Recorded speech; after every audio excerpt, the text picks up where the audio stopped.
વડોદરાની સમરસ ગર્લ્સ હોસ્ટેલમાં વિદ્યાર્થીનીઓને હાલાકીનો સામનો કરવો પડી રહ્યો છે।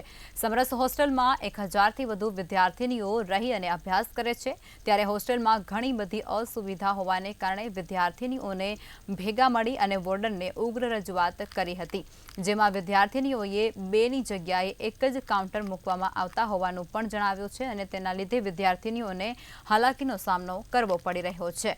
તેમજ ભોજનમાંથી જીવડા નીકળતા હોવાની વિદ્યાર્થીનીઓએ આક્ષેપ પણ કર્યો છે। સાથે જ હોસ્ટેલમાં પીવાના પાણીની પણ સુવિધાનો અભાવ છે। આ મામલે વિદ્યાર્થીનીઓ દ્વારા રજૂઆત કરવા છતાં હોસ્ટેલનું તંત્ર નિદ્રામાં છે અને જે બાદ સમગ્ર મામલે હોસ્ટેલ વોર્ડનનું નિવેદન પણ સામે આવ્યું છે।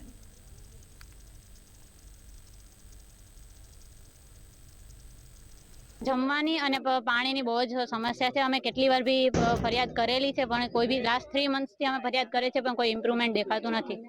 શું તકલીફ હોય છે? જમવામાં છે, જેમ કે રાઈસ હોય છે ત્યારે ધનેડા નીકળે છે, જીવાત નીકળે છે, પછી ફ્લાવરનું શાક છે, ભીંડાનું શાક છે તો ઈયળું નીકળે છે। મતલબ એક સમજો ને કે ક્વોલિટી નથી સારી જેવી જોઈએ એવી। ઘણા ટાઈમથી છે, જ્યારથી વોર્ડન ચેન્જ થયા છે ત્યારથી આ પ્રોબ્લેમ ચાલે છે। અમે વોર્ડનને 3 મહિના થઈ ગયા છે, જાન્યુઆરીમાં જોઈનિંગ કરેલું છે, ત્યારથી આ પ્રોબ્લેમ ચાલે છે અને અમે વોર્ડનને કીધેલું બી છે, તો મેડમે એવું કીધું છે રૂલ્સ ને રેગ્યુલેશન પ્રમાણે જે થતું હશે એ અમે કરશું પ્રોસેસ।